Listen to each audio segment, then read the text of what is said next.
우리는 매일 크고 작은 갈등 속에서 살아갑니다. 가정에서는 부모와 자녀가, 학교에서는 선생님과 학생이, 직장에서는 상사와 부하가 서로 다른 입장으로 부딪힙니다. 최근 우리 사회를 뜨겁게 달구고 있는 노란봉투법 논란도 마찬가지입니다. 노동자는 생존권을 지켜달라 외치고 기업은 경영의 자유를 보장해달라 맞섭니다. 이런 갈등의 소용돌이 속에서 우리는 어떤 마음가짐으로 살아가야 할까요? 2600년 전 부처님이 남기신 법구경의 지혜가 오늘날 우리에게도 여전히 유효한 답을 제시합니다. 미움이 미움을 낳을 때 이 세상에서 증오가 증오로 멸해진 일은 없다. 오직 자비로서만 증오는 멸한다. 법구경의 이 구절은 인류 역사를 관통하는 진리입니다. 노란봉투법을 둘러싼 논쟁을 보면 양쪽 모두 상대방을 악마화하는 경향이 있습니다. 노동계는 기업을 탐욕스러운 착취자로, 경영계는 노동자를 게으르고 이기적인 집단으로 묘사합니다. 하지만 이런 증오의 언어는 문제를 해결하기는커녕 꼴을 더 깊게 만들 뿐입니다. 제가 아는 한 중소기업 사장님이 계십니다. 그분은 직원들을 가족처럼 아끼셨지만 경기 침체로 어쩔 수 없이 구조조정을 해야 했습니다. 밤잠을 못 이루며 괴로워하던 그분께 해고된 직원이 찾아와 사장님도 힘드셨죠라고 위로했다고 합니다. 그 순간 두 사람은 서로를 적이 아닌 같은 고통을 나누는 인간으로 바라볼 수 있었습니다. 우리가 상대방을 미워하기 전에 한 번만 더 생각해봅시다. 저 사람도 나처럼 행복을 원하고 고통을 피하고 싶어 하는 똑같은 인간이라는 것을. 파업하는 노동자도 가족을 먹여 살려야 하는 가장이고, 구조조정을 단행하는 경영자도 회사의 생존을 책임진 무거운 짐을 진 사람입니다. 징후의 안경을 벗고 자비의 눈으로 바라볼 때 비로소 대화의 물꼬가 트입니다. 극단을 버리고 중도를 걷다. 부처님은 왕자의 신분으로 태어나 극도의 사치를 누리다가 출가 후에는 극도의 고행을 했습니다. 하지만 두 극단 모두에서 진리를 찾지 못하고 결국 중도의 길을 걸어 깨달음을 얻으셨습니다. 이 중도의 지혜야말로 현대사회의 복잡한 문제를 푸는 열쇠입니다. 노란봉투법을 보면 한쪽에서는 노동자의 파업권을 무한정 보장해야 한다고 주장하고, 다른 쪽에서는 기업에게 완전한 경영권을 줘야 한다고 맞섭니다. 하지만 어느 한쪽으로만 기울면 시선은 균형을 잃고 맙니다. 노동자의 권리만 강조하다 보면 기업이 해외로 떠나버릴 수 있고, 기업의 자유만 추구하다 보면 노동자가 인간다운 삶을 잃을 수 있습니다. 중도는 타협이나 중간 지점을 의미하는 것이 아닙니다. 상황과 맥락에 따라 유연하게 대응하되 전체의 조화를 추구하는 것입니다. 마치 줄타기 고개사가 왼쪽으로 기울 때는 오른쪽으로 기울 때는 왼쪽으로 균형을 잡듯이 사회도 끊임없이 균형점을 찾아가야 합니다. 때로는 노동자 보호가 더 필요할 때가 있고, 때로는 기업 활동의 자유가 더 중요할 때가 있습니다.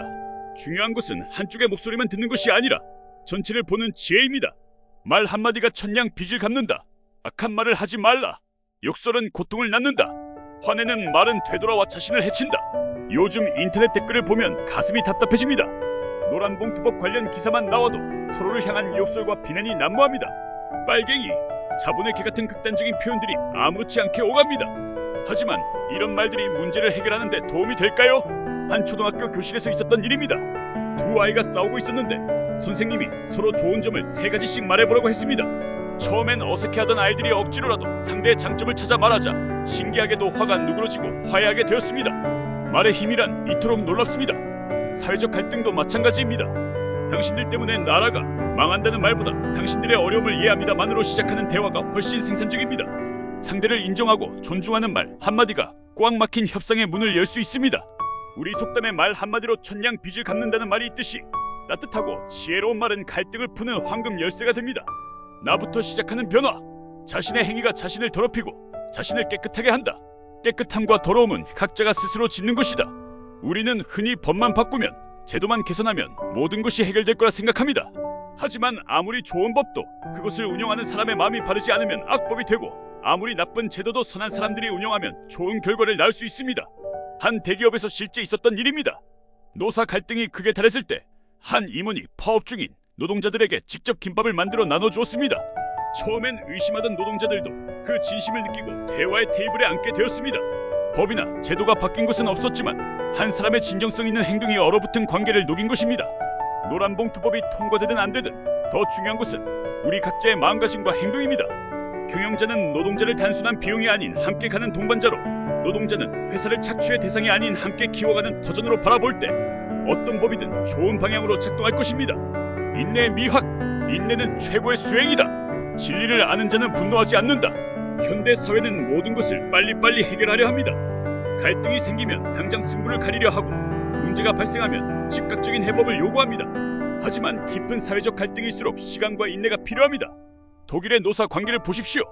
지금은 협력적 노사 문화의 모범으로 꼽히지만 그들도 수십 년의 갈등과 대화를 거쳐 현재에 이르렀습니다. 1950년대부터 시작된 공동결정제도가 자리 잡기까지 반세기가 걸렸습니다. 그 과정에서 수많은 파업과 갈등이 있었지만 포기하지 않고 대화를 이어간 결과 오늘날의 상생 모델을 만들어냈습니다.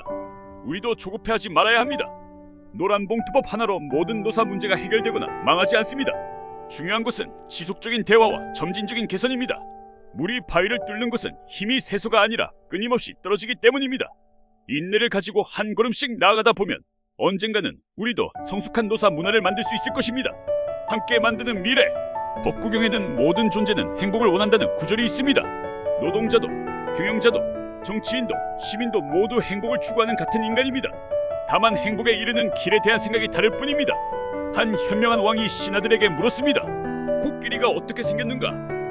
눈을 가린 신하들은 각자 코끼리의 한 부분만 만지고 대답했습니다. 다리를 만진 사람은 기둥 같습니다. 코를 만진 사람은 뱀 같습니다. 귀를 만진 사람은 부채 같습니다. 라고 했습니다. 모두 자신의 경험에서는 옳았지만 전체를 보지 못했습니다.